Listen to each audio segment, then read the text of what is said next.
Thank you for coming to this website, designed to satisfy the Florida statutes for applying for a marriage license under Statute 741.04. This content was remade with AI voice technology as the original audio no longer meets the expected listening quality. This 4-hour course was created by Sonia Gallimore and Trudy Bierman in keeping with the statutory requirements. Sonia Gallimore is a licensed marriage and family therapist married to the same man for more than 60 years and has more than 30 years of counseling experience. Trudy Bierman, her daughter, holds a master's degree in pastoral counseling and has been married for 25 years. She holds multiple credentials in the financial services industry. She heads up Profitable Stewardship Inc. This 4-hour course is comprised of 3 parts. Part 1 discusses the state-mandated topic. Welcome to the online 4-hour pre-marriage course developed by my mother and I, Sonia Gallimore and Trudy Bierman, about 13 years ago. Since then, we've had hundreds of couples come through, especially military deployed, who are kind of like really needing to get married very quickly. And it is our pleasure to bring this updated version to you. Now, the content has remained the same, but my mother is retired, so we've used AI voices to recreate the content. So settle in and enjoy. If you research my name, Trudy Bierman, you're likely to see me come up under PSI TV. PSI TV is owned by Profitable Stewardship Inc. I went to television before there was YouTube to bring my message about financial profitability and stewardship. In doing so, I just love the TV space. And while I was doing my doctorate, I focused in on media because it was more of a one and done than the financial consultation and coaching. So just letting you know, it's the same Trudy Bierman. If you see PSI, Profitable Stewardship Inc., PSI TV is owned by Profitable Stewardship Inc. I'm the same person, but in this capacity, you're going to know me in the financial space. Enjoy. If you have any questions, any concerns that comes up as a result of pursuing this course, what we have found is we're aware of at least one couple who postponed their wedding, not sure if they ever had it, because of the questions that are present in the exercises that they never had before. And a lot of times, because you're so in love with each other, you've probably never encountered or engaged in any of the conversations we're going to ask you to have during this course. So buckle in, get ready to be transparent, vulnerable, and honest with your partner. And because we want you to defy the divorce statistics and have an I do for always. Thank you. Part 2 provides exercises to personalize the material. Part 3 is a quiz to confirm you have completed the course. These must be completed by both the bride and groom-to-be. On completion of all the course components, you will be issued the certificate of completion as required by the state. This certificate is what you turn in when you go to get your marriage license, and it will identify you as having received instructions via Media Tools Online regarding this statutory requirement. The objective of this course is to cover the 5 core requirements of the state while teaching the maintenance strategies that are vital to the long-term success.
Levels of intimacy.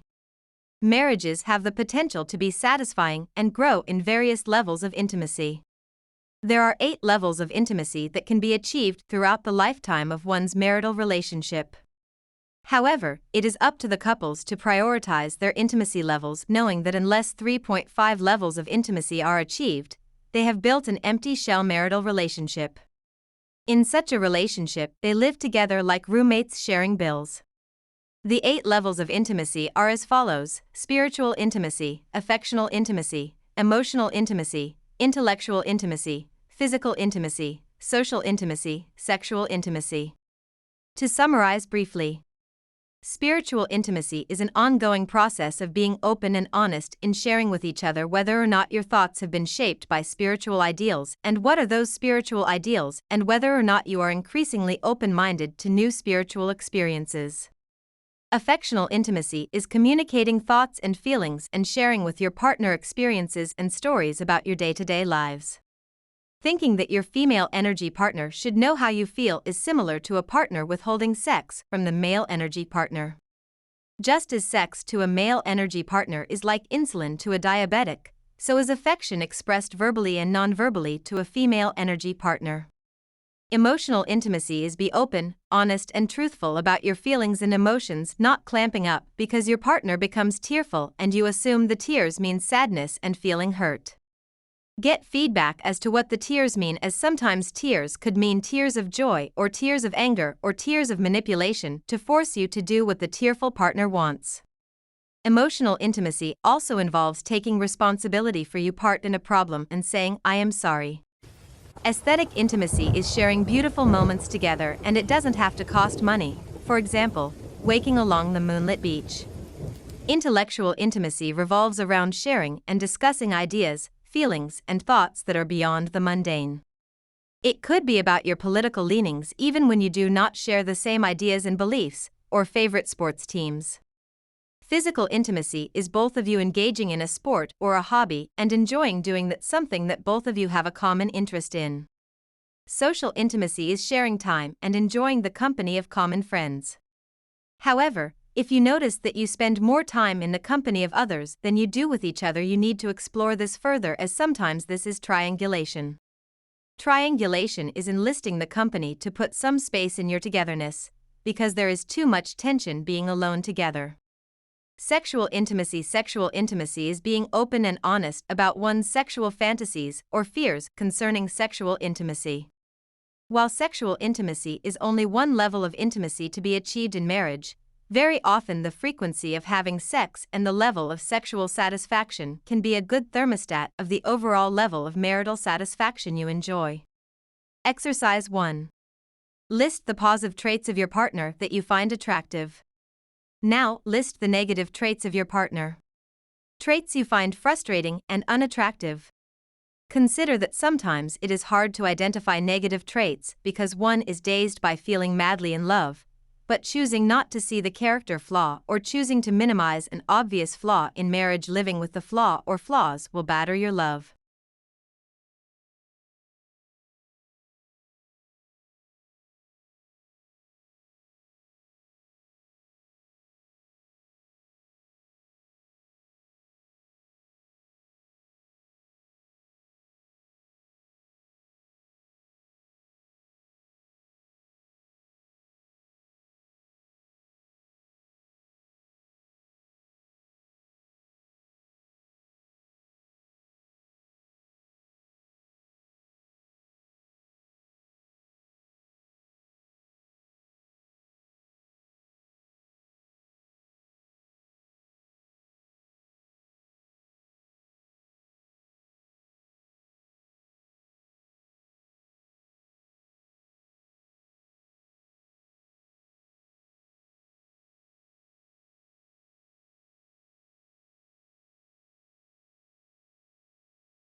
Exercise 2.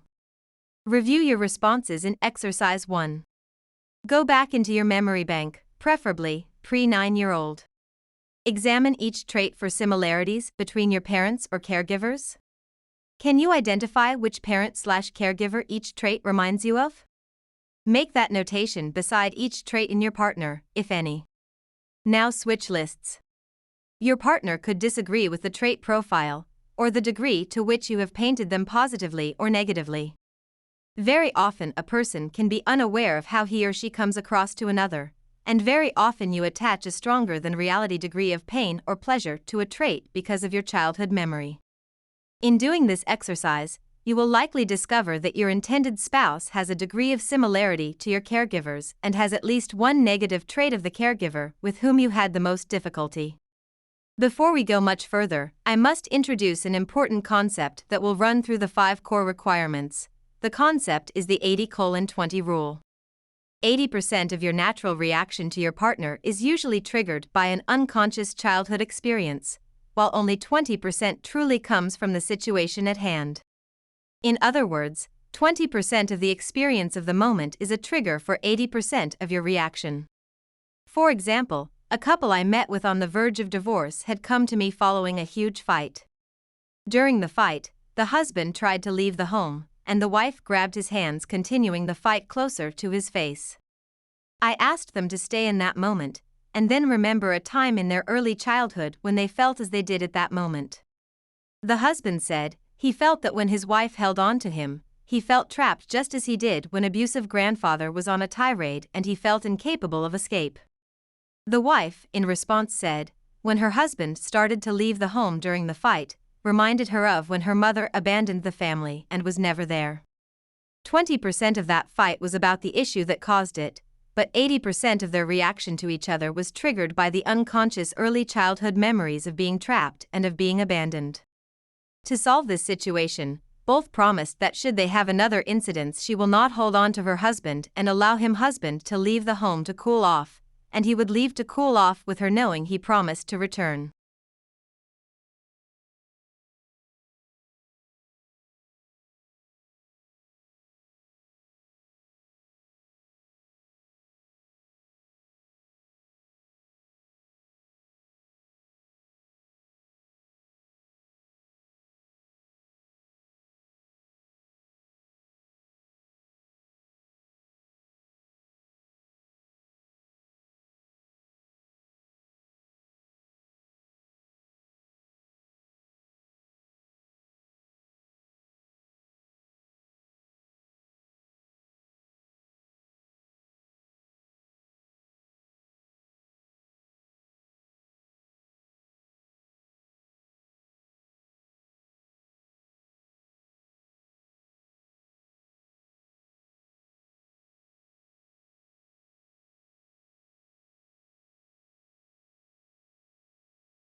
Clearly, if a couple fights like this all the time, a divorce may seem like a good escape options. I agree, and Dr. John Gottman's research agrees.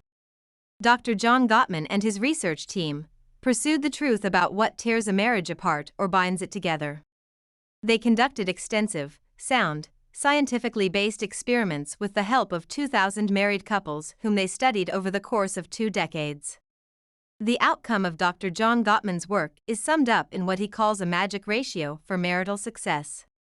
According to Dr. Gottman, as long as there are 5 times as much positive feelings and interaction between husband and wife as there is negative, the marriage was likely to be stable. My wife said, when I got married, I was looking for an ideal. Then it became an ordeal, and now I want a new deal. As you will notice, her complaint is emotionally charged. Who knows what she means by ideal, ordeal, and the new deal? Couples choose one of 3 options to solve a failing marriage: flight, fright, or fight. Stay married but feel stuck and disconnected in their marital misery: fright. Divorce, flight. Seek solutions and resolutions: fight. Couples who choose fight choose to do what is necessary to make their marriage work. They stop seeing themselves as innocent victims, neither do they become hostile and contemptuous toward each other. They seek the help of a qualified therapist to work with them in improving those maintenance strategies that are vital to the success of their marriage. From the example you just gave, it seems like couples need some help in being aware of their real feelings and how the past shapes their perceptions of reality. You are correct. Now let us look at the strategy of communication. The reason why communication is the first maintenance strategy one wants us to focus on is that the ability to communicate effectively is the bedrock for a successful marriage. Without the ability to communicate effectively, couples will be unable to have success in the areas of conflict management, clarifying financial responsibilities, and establishing the blueprint for raising children and the parenting style to be adopted. Effective communication is good communication. Good communication is the strategy identified by the overwhelming majority of researchers, including Dr. John Gottman, who all agree that satisfaction or dissatisfaction with one's marriage is linked to the level and the quality of the couple's communication. In this course, considerable time will be spent on communication, because it is critical for the success of the marriage you are about to embark on. However, communicating effectively is not a skill set this 4-hour course can successfully transfer to someone who does not already have a pattern of good communication. If you recognize you need further help in this area now, or once you are married, I urge you to seek that help. You will find therapy resources mentioned on this website. Communication is the process of sending and receiving messages. Effective communication, however, ensures the message received is the message that was sent. Messages are sent verbally and non-verbally, and there is no such thing as not communicating. When couples say they are not communicating, they really mean they are not communicating effectively. Even when couples are not talking, they are communicating non-verbally by their silence. Silence is not just the absence of words. Silence is a non-verbal form of communication, is sometimes used to punish, for reflection, or while the mouth is not moving, the brain is busy formulating a rebuttal. Silence does not always equal listening. Silence is not the only non-verbal way of communicating. People non-verbally communicate a world of feelings and meanings by the way they position their bodies, tilt their heads, through facial expressions, the tone of voice, the look in the eyes, through their waterworks, their tears, through physical distance, or the way they stand. Experiments have shown that non-verbal messages speak louder than words. Non-verbal messages are far more powerful than the verbal message, and experiments show that if there is a mismatch between the verbal message and the non-verbal message, the receiver of the message is 5 times more likely to believe the non-verbal message. If effective communication occurs when the message sent is the message received, then is the converse also true? And ineffective communication occurs when the message is not the message received. Yes. Here are 2 examples. 49 years ago, newly married, a bill for a significant sum was to be paid, and my husband said to me, "I will give the man a check." Immediately, I got angry, and my reaction was, "You don't trust me. You think I am lying and want to steal your money." My reaction was very inappropriate because the message he sent was not the message I received. When he said, "I will give the man a check," I did not hear check as in payment. I heard check as information. I assumed my husband was going to contact the man directly to verify for himself that what I told him was the correct amount due. However, my husband's feedback to me clarified my faulty assumption and I apologized. A wife said to her husband, "I am not angry." The nonverbal message he received by her angry tone, avoidance of eye contact, clenched teeth and balled fists did not match the verbal message. Her husband's anger escalated because he perceived his wife was being dishonest. He did not believe her verbal message, "I am not angry." Instead, he believed the nonverbal message that his wife was indeed angry and she was refusing to be open and truthful about her feelings. Good communication gives each partner the gift of feeling heard and understood. It is necessary that each partner really listens to the other without interruption, for example, jumping in and hijacking the communication into a one-way monologue. In the process of communicating one with the other, the couple is able to build the basis for trust. Trust allows for a growth in intimacy, prevents marital distress, eliminate assumptions and unrealistic expectations, resolve marital conflict, clarify financial responsibilities, establishes the blueprint for raising children and the parenting style to be adopted. Good communication is verbally non-threatening. Good communication conveys respect and is linked to clarity and directness in expressing feelings, ideas, and seeking clarification through feedback. The very structure of the language used in effective communication is that of making I statements as opposed to the faulty assumptions conveyed in you statements. For example, an I statement version of saying "you are always ignoring me" could be, "I feel lonely when you come home late every night." By using I statements, this person is not presuming why their partner comes home late. Each partner speaks for himself or herself and negotiates for what he or she needs without name-calling and statements that presume how the other person feels. When negative feelings and interactions toward each other surface, and these moments are inevitable, it is through good communication, not magic, not luck, that couples can stop the downward spiral of destructive arguments. Interesting stuff on communication so far. It seems that intimacy operates at a deeper level of communication than in a friendship. What do you have to say about that? Intimate communication grows out of the realm of superficiality. Intimate communication is self-revealing. At this level, communication is truthful and completely honest. Couples have the courage to be vulnerable and risk revealing their truth regardless of how painful or negative it may be. Preventing marital meltdown and protecting the flow of good communication requires extreme vigilance and self-control to not make things worse. It is better to choose to call for a timeout, then regroup when tempers cool. Responding maturely in moments like these is a love gift to yourself and to your partner. Choosing to change one's deeply rooted negative communication pattern of reacting will not happen overnight. Reacting is not the same as responding. Change is a slow process of taking baby step upon baby step to establish a new pattern of responding rather than reacting. Developing the ability to respond rather than react is a sign of relational maturity. A person who develops relational maturity has the ability, when flooded with negative thoughts and emotions, to stay in the moment, separate thinking from feelings. Reacting is, you feel and act without thinking. Responding is feeling, but engaging your thoughts before acting. Unfortunately, some people get married for many reasons other than love. Even when they do love each other, there can also be hidden agendas. Let us now conduct an exercise to personalize this area of open and honest communication. Exercise 3. This exercise is first to be done in private. This exercise is designed for both of you to communicate and tell the whole truth about your real reason or reasons for wanting to get married. Lovers are not mind readers.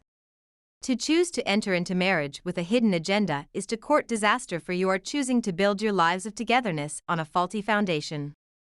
Here are some reasons often given for getting married. Maybe one or more of your reasons are in this list. After you write your list of reasons, simply exchange the list with your partner and discuss any new information your list brings up. I want to marry you. Because I love you. To escape my unhappy, burdensome home life. To cover up my alternative lifestyle, homosexual/lesbian. To rescue you. I feel sorry for you and I can help you have a better life. Because I want to have children, however, I do not want children out of wedlock. Because I feel guilty enjoying casual sex. Because I want to gain legal residence in this country. Because any other reason or reasons. Caution, if either of you identified I want to marry you because I love you, although it seems obvious, this reason actually needs further clarification. Men and women do not love the same way. This English word love is very vague and ambiguous, in that it is used in a variety of contexts. I love my dog, I love this dress, I love ice cream, I love you. Therefore, neither of you should assume that what you mean by love is what your partner means. Very often people confuse sex with love. There are men who use the word love as a means of getting sex, but as a rule most men do not bond in sex, but they can get addicted to having sex with a particular person. Usually, men bond in the commitments they make and keep. On the contrary, women will use sex to get love, but unlike men, most women bond in sex.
Another area where a lack of premarital communication which eventually hurts the marriage is in the area of secrets.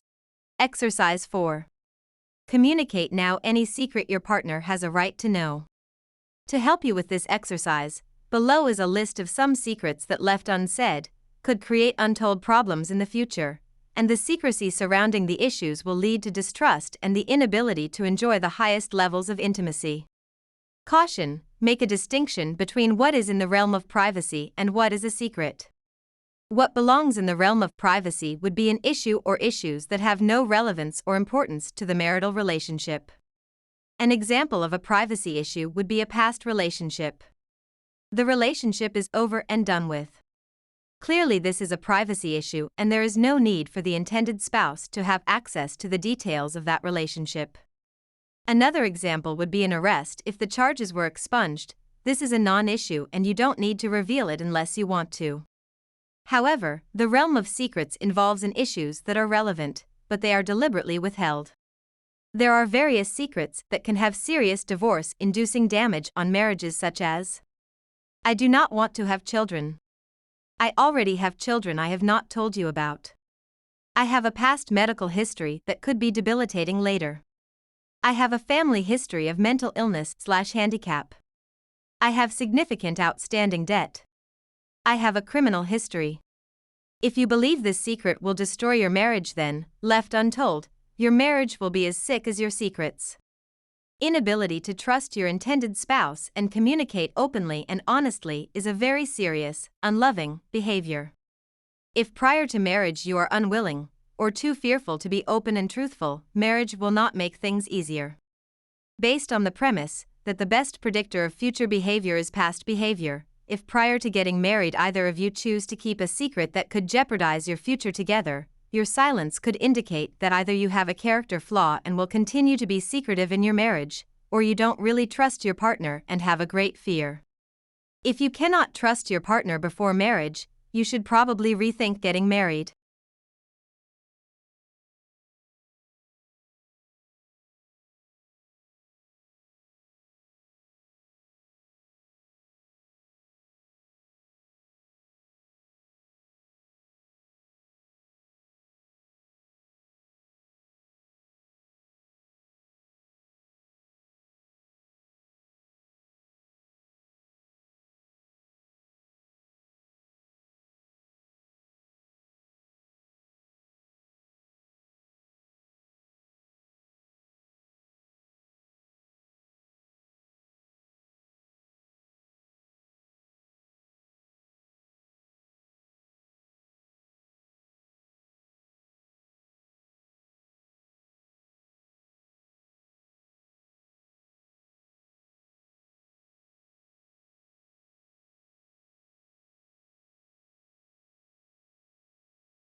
A lack of premarital communication in the area of expectations will also hurt the marriage.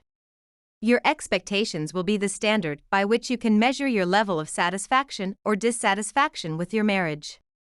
By communicating your expectations, each partner has an opportunity to say what is doable and what is not doable. Ask of each other, what are your expectations regarding? A. What is a non-negotiable issue for you? B. What role you expect to fulfill in the marriage, and C. What you consider to be loving behaviors. The predictable crisis that evolves in the first 7 years revolve around unmet expectations. Expectations that are met increase satisfaction with the marriage. However, unmet expectations generate inordinate levels of dissatisfaction with the marriage.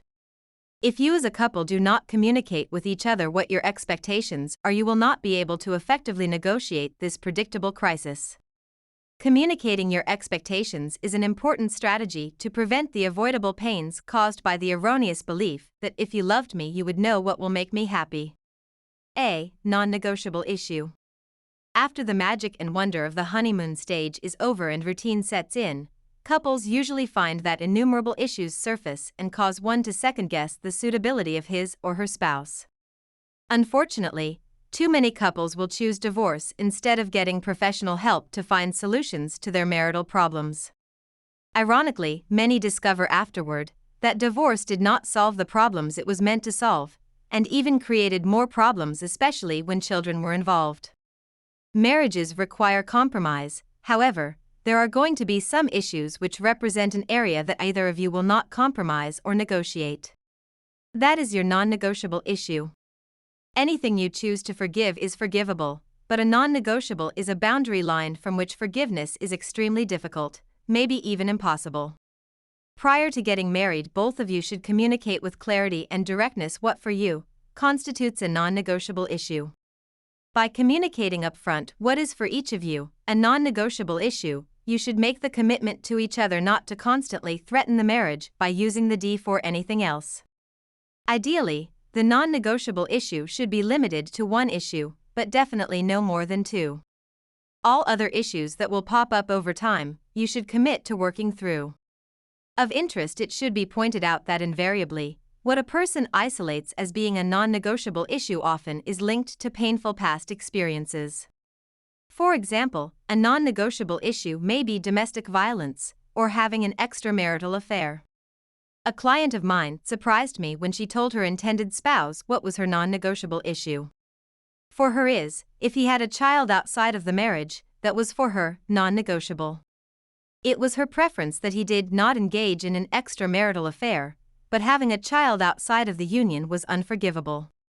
When she was encouraged to explore why her non-negotiable issue was not adultery, but limited to having a child out of wedlock, she linked it to her experience in childhood.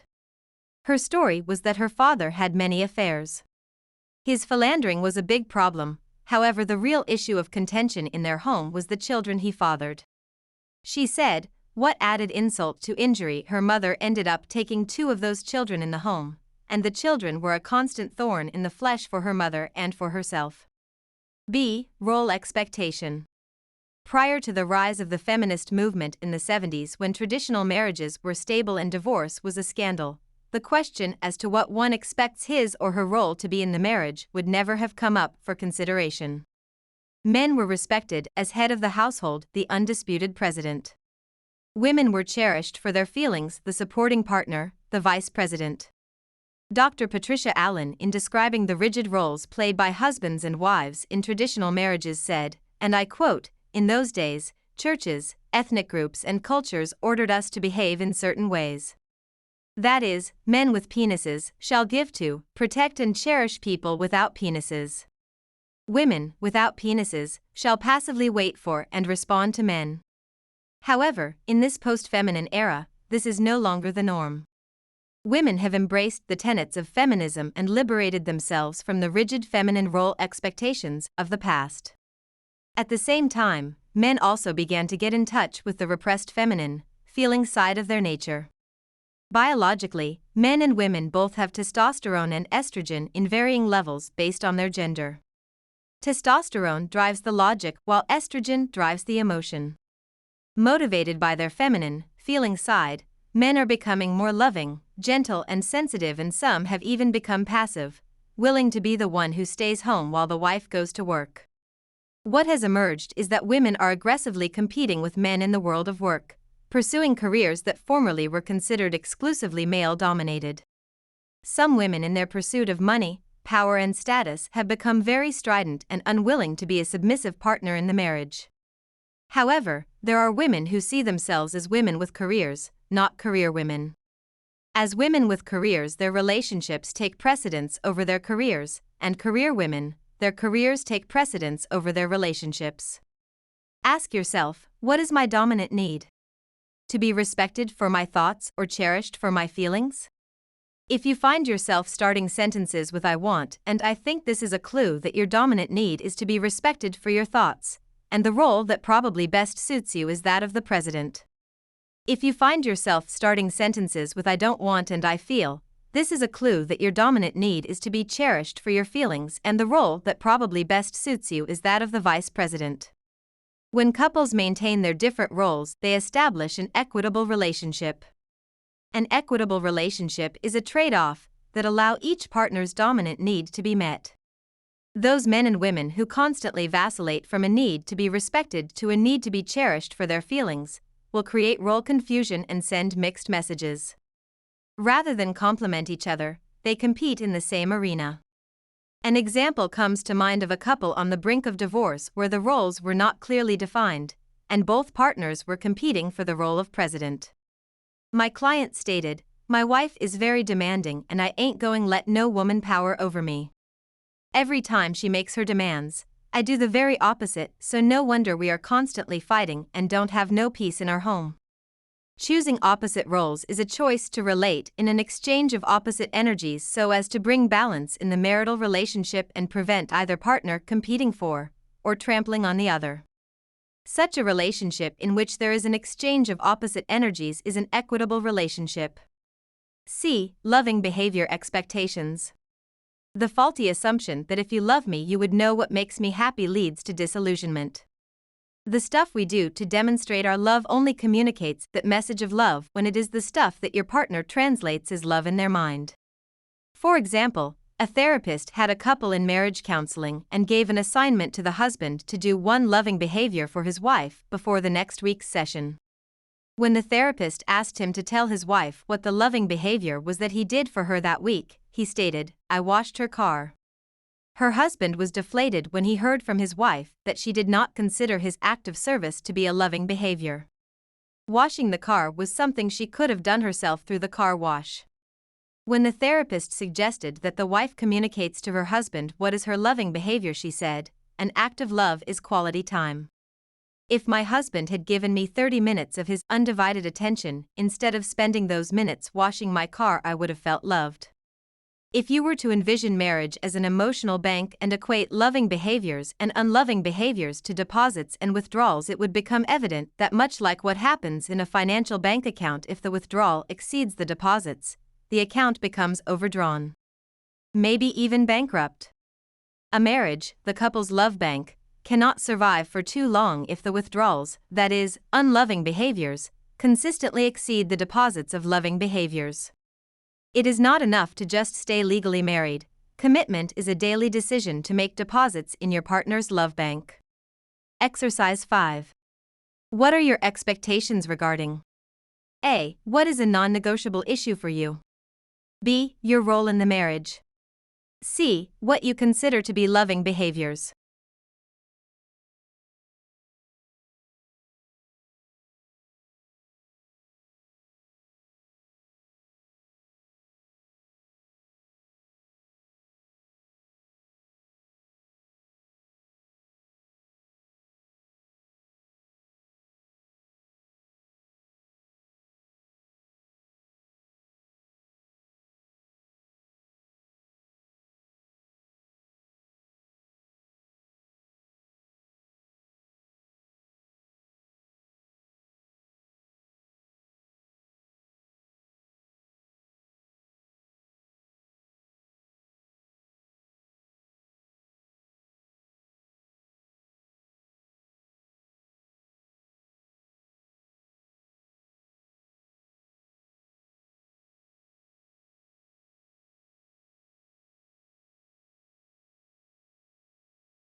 Now, will you walk us through the next state-required component of conflict management?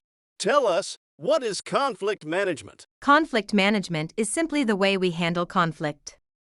Conflict is inevitable in any human relationship, and marriage, the most intimate of all relationships, is not immune to conflict. We can boil the myriad of conflict examples that could possibly emerge in a relationship down to two categories: resolvable and perpetual conflicts. As proven by the research of Gottman and his team, it is not conflict that tears marriages apart, but the way in which the conflicts are handled. In the face of conflict, couples either freeze, flight, or fight. To freeze is to clamp up, stuff one's emotions, and withdraw. To take flight is run away from the problem. Running away from the problem may take the form of leaving the matrimonial home, escaping through work, drugs or alcohol, or triangulation. Triangulation is to find comfort from a source other than your partner, such as through an affair, friends, or children.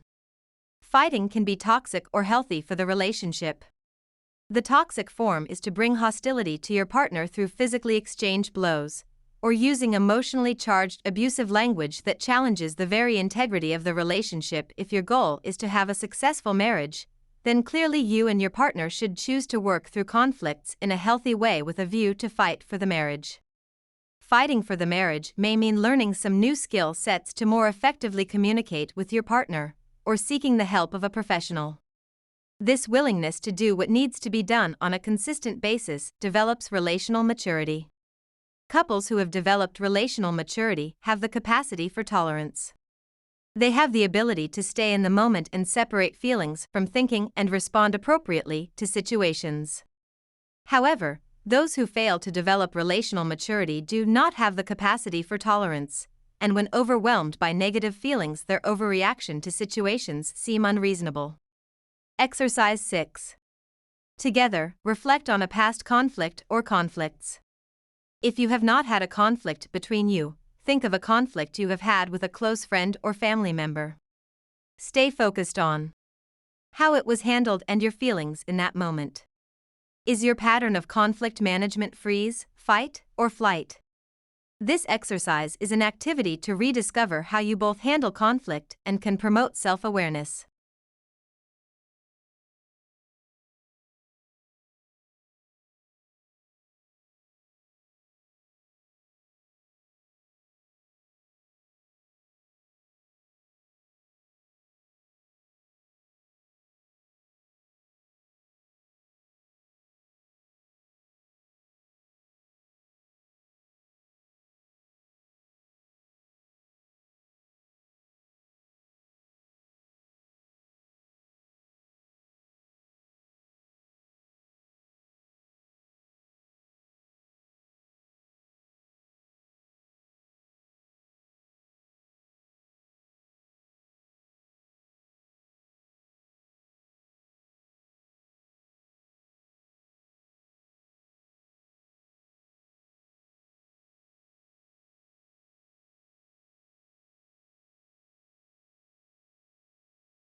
Exercise 7.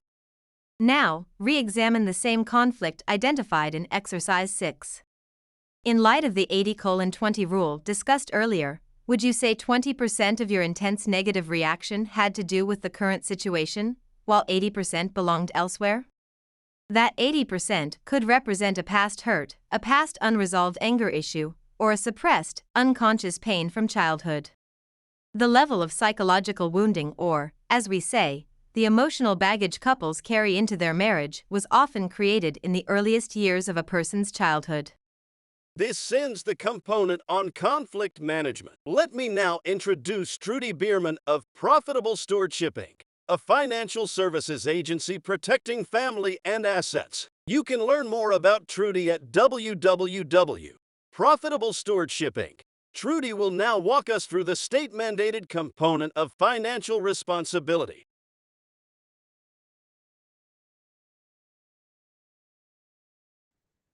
This 4-hour course has an outline that was given to us by the state of Florida for us to have compliance with their requirements. So we're going to be addressing the concept of financial responsibility. I just want to say the content presented here should not be construed as financial advice. This is education to help you defy the statistics and have an I do for always. The concept of financial responsibility is a result of marriage. The concept of financial responsibility as a result of marriage is a big deal. The two become one concept also applies to the financial responsibility that is legal and unavoidable, except where limitations are built in with tools like prenuptials or other legal contracts. The financial responsibilities created in a marriage and in having children together do not disappear in the event of a divorce.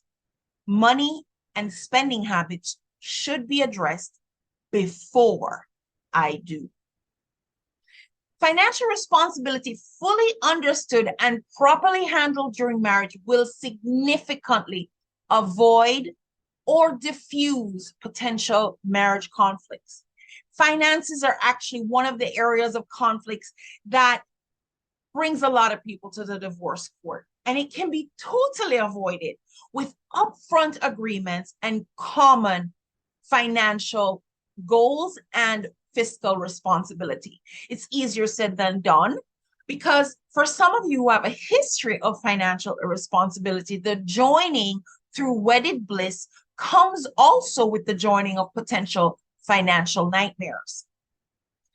Now, for exercise 8, from your observation of your partner's spending habits, would you say your partner is more likely to be a Scrooge, like a cheapskate, uses credit and debt liberally, spends every dollar without creating debt, has a healthy balance of spending and saving, or you're not sure? Go ahead and answer that. From this exercise, which of you has demonstrated better financial stewardship in the past? Once married, how will finances be handled? Will you keep separate accounts? Will you have joint accounts? Will you create budgets and so on? Go ahead and answer that question right now. As a caution, as you start your lives together, you will find that debt may allow you to obtain some things that seem fun at the time: trips, expensive toys, clothing, and so forth.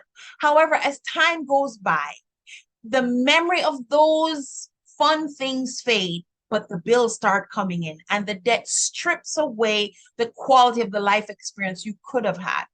$2,000 per month will go further if most of it is not going towards debt repayment of some historic event. In exercise 4, you had dealt with secrets. If the matter of debt coming into was a part of that discussion, your partner should know before you marry. Decide how any past debt will be handled. Will your partner be okay with taking on your debts in the family finances and payments? Go ahead and answer that right now. While joint loans and debt may seem status quo for you once you are married, it may be better to plan to contract debt separately for two main reasons. So it's tempting to go ahead and do joint everything, joint bank account, joint credit cards. Every single credit card you open, you start adding names, but there may be some strategy in keeping those debts separate. For two main reasons. One, if you want to keep a healthy credit score, it might be easier if you're not loading both debts on each credit card. So a credit score is going to measure all the debt on that person's name. So if you're joining debt every single time, then the weight of all the debt is showing up on both credit reports. You could strategically decide that some debts do not go on somebody's debt so that at least one person can be creating a great credit score for the purpose of the family. Maybe later on you want to buy a big ticket item like a new house or a car. And if you're loading both credit histories with the debt of both of you, then you're both going to be burdened down with that heavy debt on the credit report. By keeping credit card and debts in separate names, you can still make your spouse an authorized user, which is different from them being on the credit. So if they're an authorized user, it's not the same as it's a joint account. And that way they will have access without the debt being pinned to their name.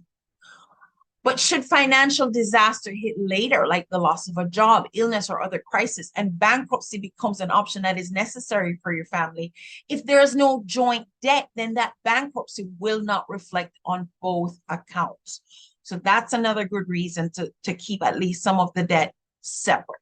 Just for the record, creating separate debt does not mean nor guarantee that you will not have joint responsibility for the debt of your spouse in the case of a divorce. Assets and debts are considered part of the marriage property, community property, particularly in Florida, and is divided by the courts depending on how your divorce goes. So you want to come into an arrangement, an agreement regarding finances up front before you say I do and sign a marriage contract.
This now ends the financial responsibility state mandated component of this course.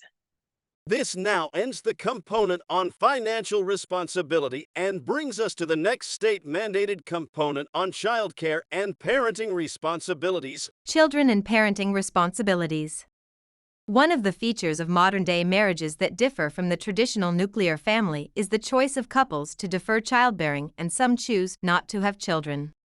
It is very unwise to assume that either of you want to have children or that you both share similar views about children. Worse still are those who get married with clarified expectations on the table, only to have one partner renege on the deal. Parenting is much, much more than mere biology. What is important before you both have children is to understand that parenthood and the adjustment required to the increased demands of having a child significantly alters your lives. There are some couples that hold dear the traditional value that children are precious gifts and a recreation of themselves and see it as their responsibility to nurture and take care of their children. With such a view, some make the sacrifice to live on one income in order that one parent can be at home. Usually, it is the mother who stays home. Some go even further and choose not to send their children to the public school, but to do at-home schooling. In this post-feminine era, it is the general consensus that to be a stay-at-home mom is a waste of one's intelligence and limits the income that can be made if both parents worked.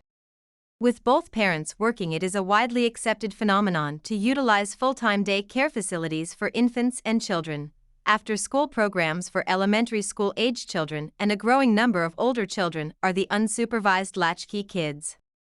Latchkey kids are largely responsible for themselves and are at home alone, while their parents pursue their careers. Winning at parenting is fundamental and intrinsic to the well-being of children and ultimately, the well-being of the nation, and the time that is put into parenting can prove to be the most important investment of the couple's lives. Winning at parenting requires that couples come to a mutual agreement on their blueprint for raising their children and the unified parenting style they will adopt. Unfortunately, while people go to school to be trained for their careers, few couples seek to learn parenting skills prior to having children. In the final analysis, the parenting style adopted is likely to be an imitation of the way one or both couples were brought up, or the total opposite in rebellion to the parenting styles they experienced. A common unspoken problem that often surfaces with the arrival of babies is that some husbands begin to feel resentful and jealous of their own children. If the wife is not careful, she can inadvertently make her husband feel neglected, lonely, and abandoned. The danger is when a new mom becomes over-focused on giving care and affection to their child, to the point of excluding the husband from being involved in the nurturing process.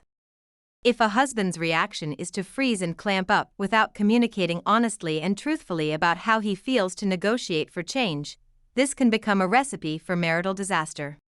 Someone once said, "No wonder it's so difficult to raise children properly, they are always imitating their parents." This insightful comment reflects the reality that 75% of what children learn is from observation and 25% of what they learn is from what their parents/caregivers tell them.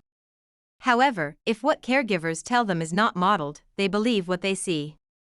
For example, if parent or caregivers teach the importance of always being truthful, yet when someone calls the home to speak to a parent and the parent signals to tell the person he or she is not in, the child rejects what was taught about always being truthful and replaces what was taught with the belief that there are conditions under which one can lie. Consequently, the home is stronger than any other influence in determining how a child thinks, how a child feels, and how a child behaves, and it is the parents' relationship one to the other that is the lifeline of the family. It is the parents' relationship one to the other that dictates the family values and governs what is permissible and what is not. The parents' relationship and their relationship alone set up the atmosphere in the home and is the model of human relationships. This ends the section on children and parenting responsibilities, and now we will look at the final mandatory component as per the state requirements. Common problems reported by married couples who seek marital or individual counseling. Love is not enough to ensure a successful marriage. Common problems reported by married couples who seek marital or individual counseling. These include boredom, affairs, blended family issues, In-laws and religion. Boredom. An author, Jennifer James, said, "Romance thrives on communication and creativity, routine ends romance." Getting married can be a joyous and exciting event, however, after the honeymoon is over and the redecoration of the house is completed, the resulting routine may seem boring. The predictable aspect of marriage is wonderful, however, marriage does not mean you give up the fun of dating each other and many of the fun things you did during courtship. In fact, continuing to date each other after marriage keeps the sizzle and enhances intimacy. Affairs. People tend to blame extramarital affairs for the problems in their marriage. However, extramarital affairs is usually not the cause of the marital problem. Affairs fall into the coping strategy called triangulation. It could be a learned behavior from a parent, to fulfill an unmet need from the marriage, to find a comfort zone to medicate the unresolved tension in the marriage, the result of a character flaw, or many more complications. Affairs erode the trust base and negatively impacts the growth of intimacy and the integrity of the relationship. Blended family issues. If either partner comes to the relationship with children, the union blends the family. The resolvable and persistent conflicts created in a blended family is a challenge that cannot be effectively dealt with in this course. The blended family is more common now than ever before, and families across the world are seeking counsel with licensed marriage and family therapists for help. For the sake of the children, if at all possible, there should not be any attempts to limit or exclude the non-custodial parents' involvement. Since children do not divorce their parents, they may have issues not readily obvious to you and may have additional challenges dealing with a new step-parent. In-laws. Perpetual conflicts with in-laws is a challenge that some couples face. For example, a client came to me to help them work through how to negotiate any future they could have. She was in a relationship with a man who has asked her repeatedly to marry him. While she desperately wanted to move forward in taking the relationship to the next level, she had trouble seeing a future with him because of his relationship with his aging mother. He in turn thinks she is being unreasonable in expecting him to abandon his mother. Marriage forms a new family, and the partner that does not bond fully with their spouse because their relationship with their parent takes priority will face serious challenges in their marriage. Some parents deliberately interfere in the relationship, and others contribute many other challenges. The partner whose parent is creating an issue in their relationship is the only one that can effectively create the boundaries between their parent and their spouse. Again, other than raising this warning, this topic cannot be effectively dealt with in this course. Religion solidarity in this matter is urgent to avoid predictable, perpetual conflicts in the future. Believing that ignoring the differences will not impact your relationship is a recipe for future disaster. Which denomination, if any, will the wedding take place in? Whose faith will the children be raised to believe? If there are opposing beliefs, who will defer to the other for the sake of peace? Other than raising this warning, this topic cannot be effectively dealt with in this course. You have now completed the state-mandated topics and the exercises to personalize the material. Now, you are ready to take the end of the course questionnaire to confirm you have completed the course. On completion of all the course components, you will be issued a certificate of completion as required by the state.